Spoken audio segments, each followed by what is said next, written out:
training scientific heads to direct America's hard hands.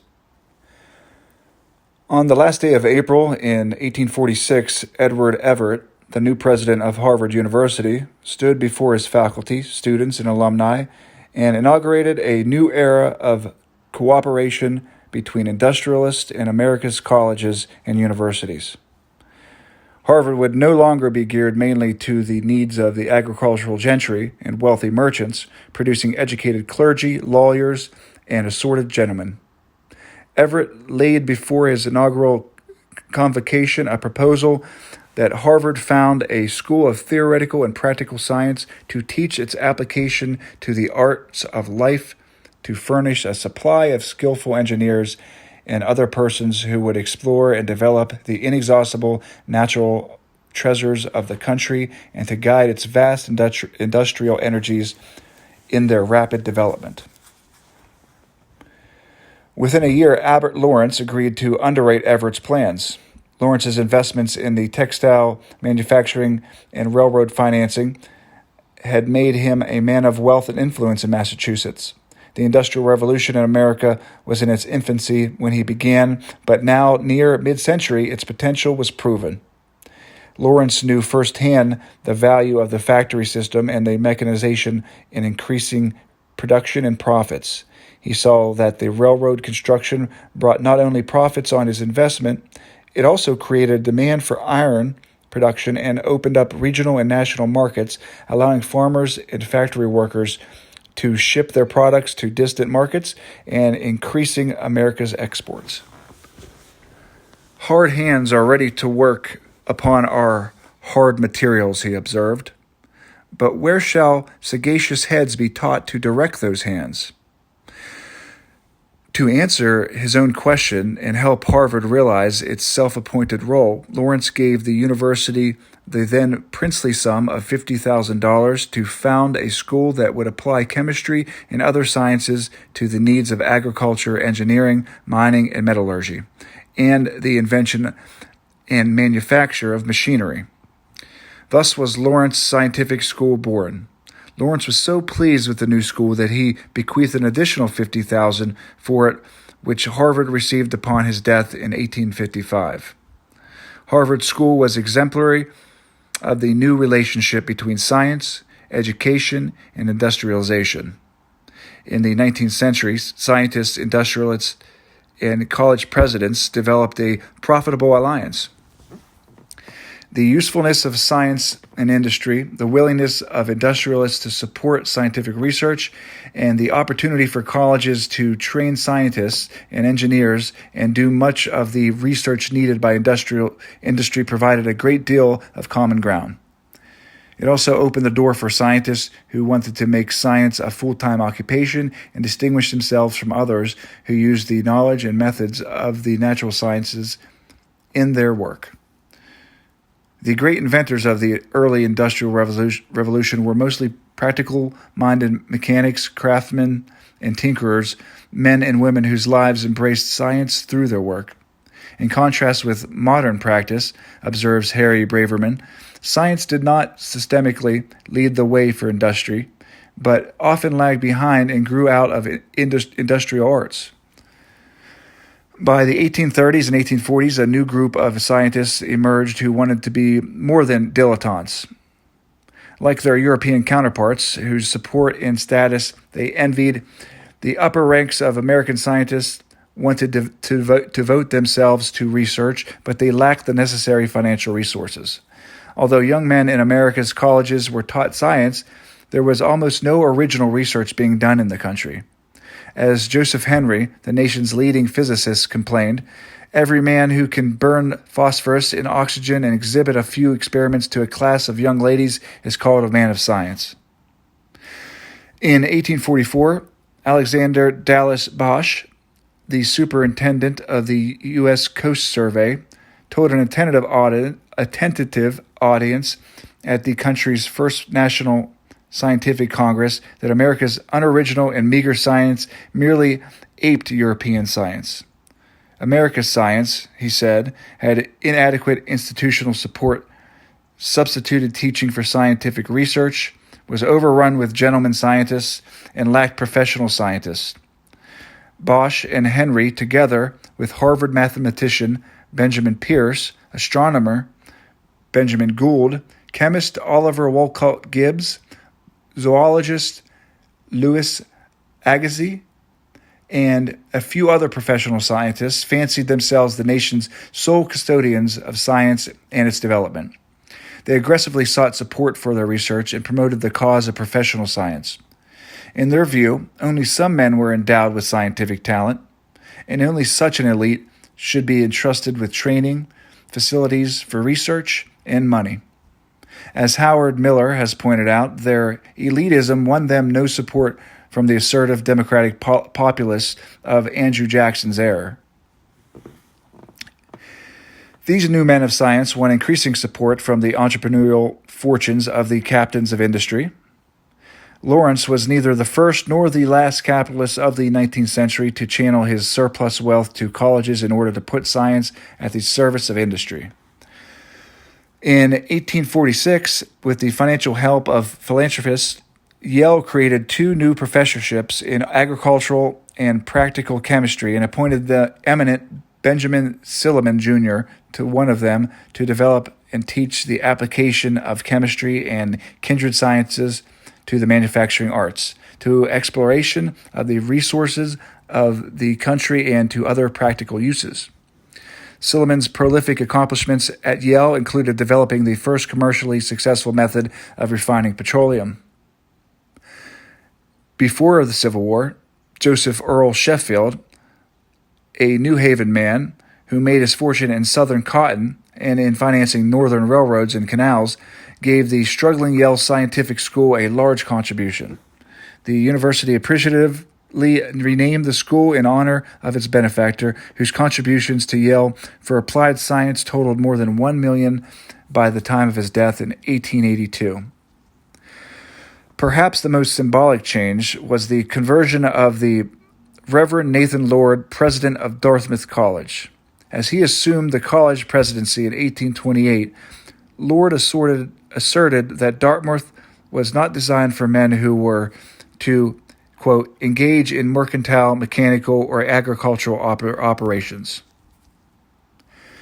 His strict adherence to the classics and preparing gentlemen, however, did not survive several large contributions from wealthy advocates of the applied sciences and engineering. By the late 1860s,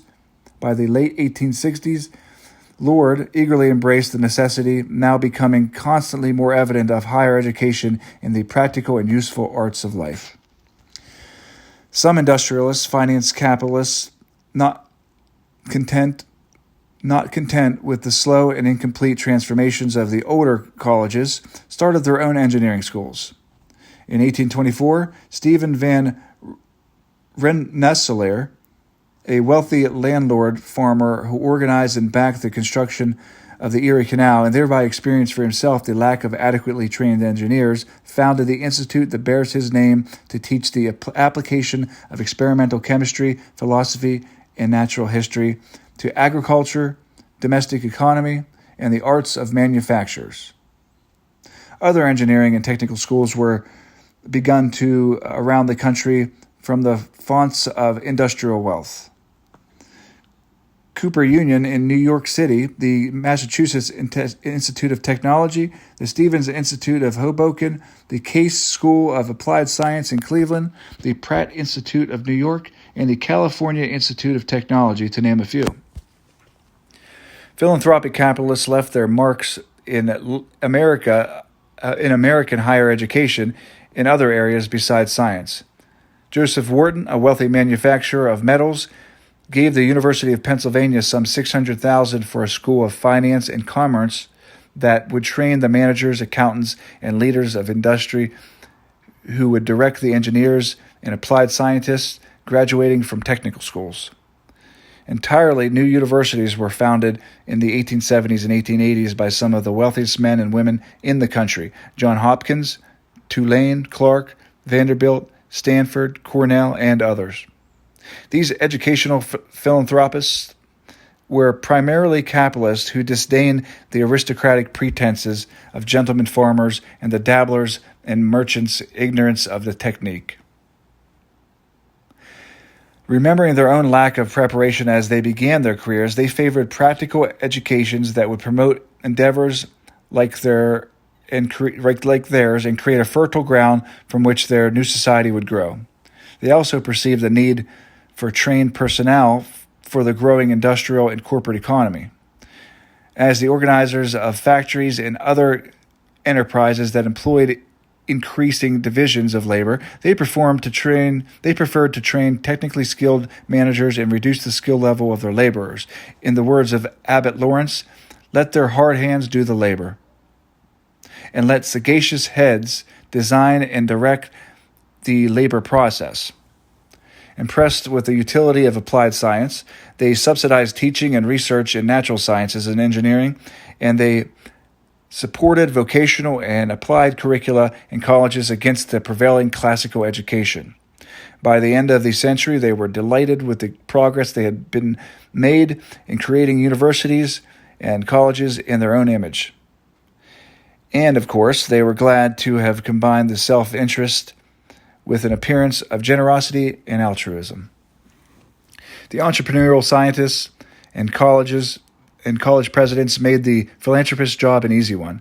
The development of modern universities and the founding of professional science in the United States were largely the products of elite college presidents and the men of science inviting captains of industry to recognize the importance of their contributions to the nascent industrial and corporate society. They asked for and got money for their work, their institutions, and themselves. Scientists offered their talents and their services to the capitalists in return for new laboratories and stipends. They gave up to the colleges a degree of autonomy in return for a legitimized base of operations, some financial security, and a protected role in training new basic and applied scientists, as well as conducting research. College presidents acted as brokers, eagerly offering their services and institutions to capitalists and scientists alike, in return for the new area of service that would assure the continued relevance of financial security of their institutions under the ascending economic order. Their new buildings and endowments assured them that they were on the right track. By 1872, philanthropy accounted for nearly half of the $13 million in income received by all the nation's institutions of higher education. The founding of schools, institutes, and universities was quite a different tact from giving to charity organizations, societies, and creating settlement houses. They were both intended to meet the needs of the developing industrial and corporate society, but in different ways. One was ameliorative. It tried to compensate for the failings of the capitalist social structure. The other was more technical and preventative. Institutions were developed to meet the needs of the system for technical expertise and industrial and social management. Both were important to the survival and expansion of industry and was organized in capitalist society. There were limitations, however, in the resources and strategies of both approaches. The social work approach was ameliorative at a time when most philanthropists were pressing for preventative strategies. The founding of universities and institutes which had a preventative character was limited in two ways. First, it often represented an industrial action on the part of a particular rich man or woman who founded the institution to reflect a personal perspective of what was needed. While some of them secured the help of visionary university presidents, these institutions often reflected too strongly the personalities and idiosyncratic views of their founders. Only when governance fell to the institution's trustees did it come to reflect a broader perspective within the benefactor's class. Thus, the trustees who implemented Johns Hopkins' bequest for the founding of a university were able to do what they collectively believed worthwhile because their broad charter left them free of detailed instructions from the deceased benefactor, while the endowment meant that they had no need of obeying the injunctions of any legislature, the beliefs of any religious body, or the clamors of any press. Most benefactors, especially those who founded their institutions while on this side of their graves, held closer reins on policies and personnel. The second limitation on the usefulness of university movement among the wealthy was one of scale. Most of the founders had fortunes big enough to create only one institution, and those who had the wealth to do more nevertheless concentrated their energies and their money in one place. Thus, their direct influence would come from only one place, and their indirect influence would be only as a model. These were often powerful voices. Van Rensselaer's Institute claimed by the middle of the 19th century that it had produced a majority of the country's engineers and naturalists.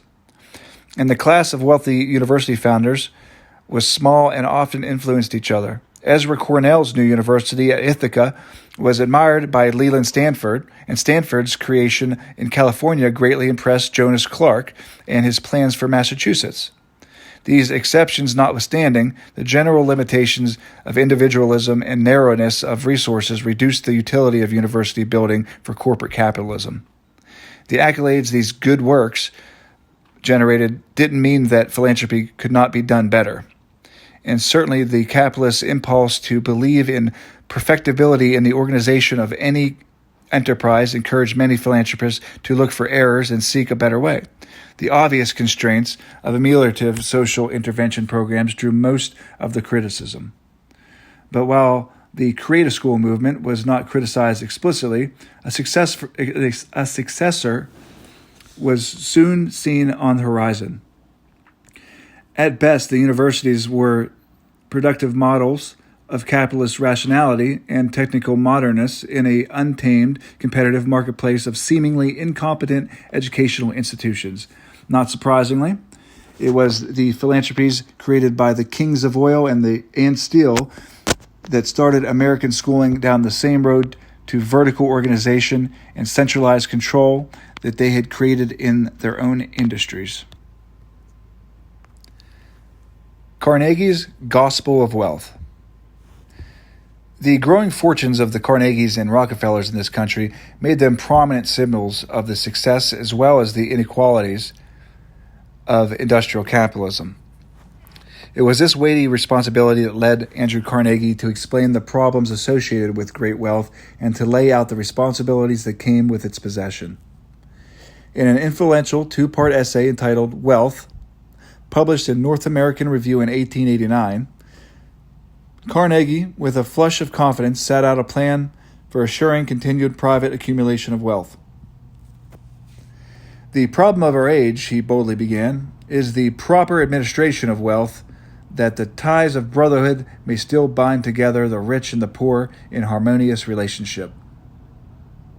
Speaking to a receptive audience among the haves more than to the truculent have-nots,